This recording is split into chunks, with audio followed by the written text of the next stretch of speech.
Okay, so let's set a scene. You've got a computer, right? It's tucked away in a secure back office.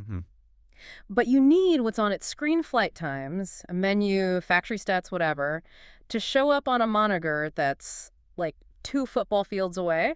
Yeah, that is the absolute classic digital signage headache. Right. If you even try to run a standard VGA cable that far, I mean, you're just going to have a bad time. The signal just degrades into this fuzzy mess. If you get anything at all. Exactly.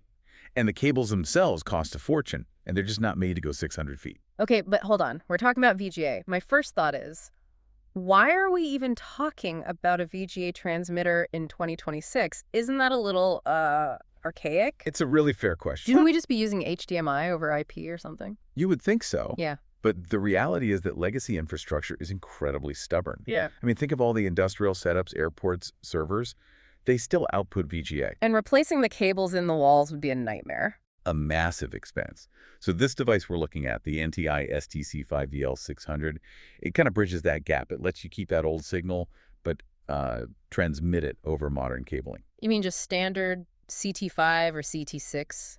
Like internet cable? Exactly. The stuff that's probably already in the building. It completely bypasses the need to, rip open drywall to lay new video cables. Okay, so walk me through the mechanics then. How do you take an analog video signal and just shove it down an Ethernet cable without it looking terrible? Well, it's not exactly magic. It's all about differential signaling. Right.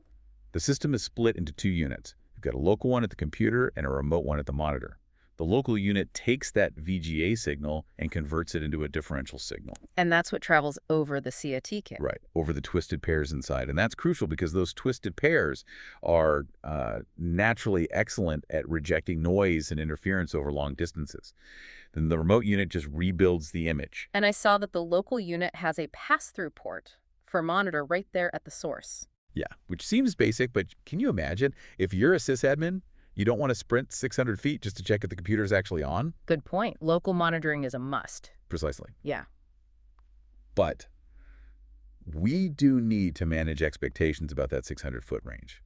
Physics still applies here. I was going to say, there has to be a trade-off. A pretty significant one, yeah. Yeah. It's a trade-off between your distance and your resolution. You can't push a signal that far without losing something. So if you keep the run to, say, 100 feet, this thing can push a really crisp 1920 by 1440 resolution.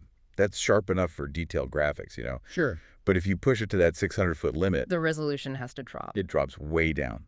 Yeah. For 224 by 768. Wow, okay. That's a pretty steep drop. So operationally, that really changes what you can use this for. At 600 feet, you're not running high-def video ads. No.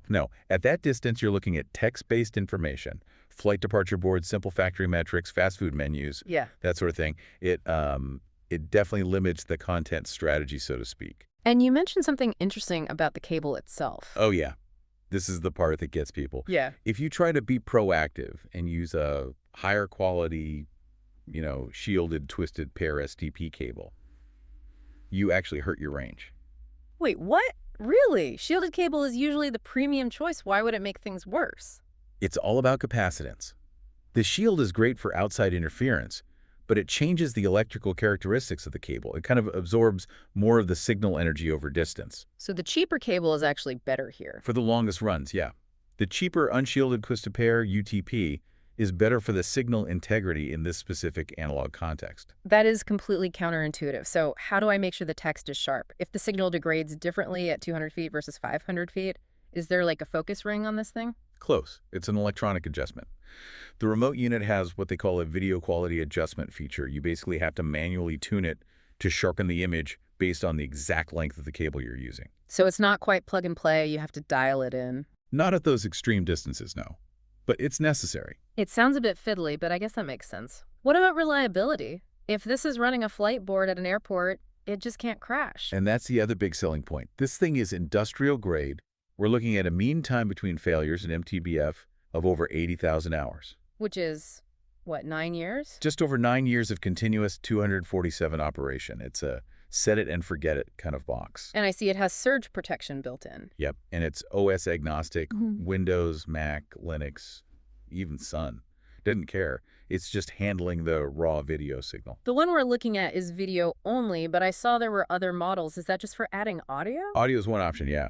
But the more interesting add-on for commercial use is RS-232 support. That's the old serial port, right? Right. It seems totally outdated, but in commercial displays, RS-232 is still the standard for remote control. It lets the computer send commands to turn the screen on or off, switch inputs, that kind of thing. Ah, so you're not just sending a picture, you're actually managing the hardware at the other end. Exactly. So, bringing it all back, this device is basically a long arm for your displays, and it uses the wiring that's probably just sitting dark in the walls already. It really highlights the persistence of utility. We all think of VGA as dead tech, but tools like this keep adapting it to modern infrastructure. It just refuses to die because, well, it's still getting the job done cheaply and reliably. It's like the zombie apocalypse of video cables. It just keeps shuffling forward. Something to think about next time you see a departure screen and wonder just where that computer is hiding.